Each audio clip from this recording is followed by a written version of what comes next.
السلام عليكم. عاملين ايه؟ يا مساء الفل. يلا كده، شايفين بقى الكيكه القمر التحفه دي؟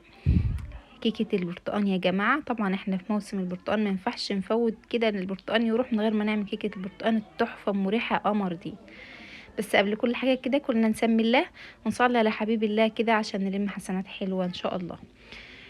كل سنة وانتم طيبين. يلا كده نسمي الله ونشوف المكونات بتاعتنا كده. طبعا معايا دول 3 كوبايات دقيق، طبعا منخولين كويس.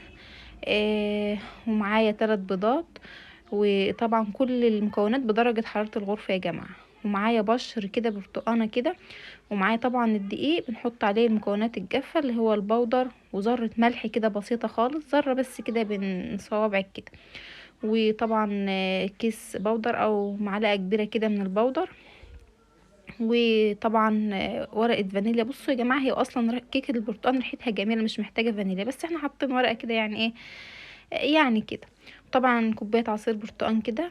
ومعايا كوباية وربع سكر، تمام. وكوباية الا ربع زيت، بس الزيت انا يعني هحطه بس في الاخر بقى ان شاء الله. طبعا بننزل بكل المكونات السايلة دي في الخلاط، اللي هما الثلاث بيضات كده. وطبعا حطينا ورقة الفانيليا او ظرف الفانيليا زي ما بتقولوا عليه. وبشر يعني مش القشرة كلها يا جماعة. وملحوظة بناخد القشرة اللي بره بس الصفرة، بلاش القشر الابيض عشان ما يمررش معانا. تمام. نزلنا هنا كده بكوباية السكر كمان، هحط ايه ربع كوباية. بص، كوباية وربع هخليها مظبوطة 100%. وعلى حسب برضو اللي هي اذواق، برضو حباها مسكر قوي اهو ده ربع الكوباية. ممكن تحط كوباية ونص، تمام، لو انت بتحبها مسكرة قوي يعني. وحطينا برضو الخل طبعا كمحسن. طبعا الخل جميل يا جماعة في الكيكات، في المعجنات عموما والله. حط كده حوالي معلقتين خل.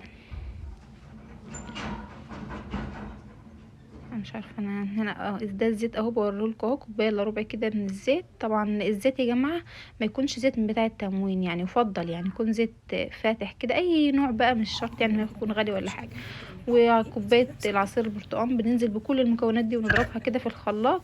وبننزل بقى في الاخر بالزيت، يعني واحده واحده كده، لان الزيت بيتقل الخليط زي ما احنا عارفين. وده بيكون شكله. طبعا بننزل بقى ايه بالخليط ده كده على الدقيق.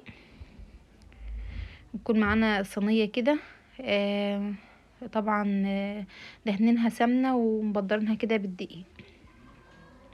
بصوا يا جماعة، والله العظيم من اجمل الكيكات، كيكة كده يعني قمر كده، والله العظيم لو قلتلكوا حرفيا ما باتت مش هتصدقوا يعني من جمالها، والله العظيم من جمالها. وريحتها تحفة وحاجة كده. وطبعا احنا في البرد ده يا جماعة، يعني مش عايزين غير ان احنا ناكل بس ويعني مقولكوش بقى ونضرب بقى. طبعا نكون مولعين الفرن على درجة حرارة 180. يعني حاولي ما تولعيش الفرن بدري، لان برضو ما يكون الفرن يعني سخن جامد بيخلي الكيكة مش طالعة حلو. طبعا ده شكل الكيكة بعد ما طلعت. والله العظيم هو التليفون ظلمها يا جماعة، هي غامقة كده، يعني هي مش غامقة كده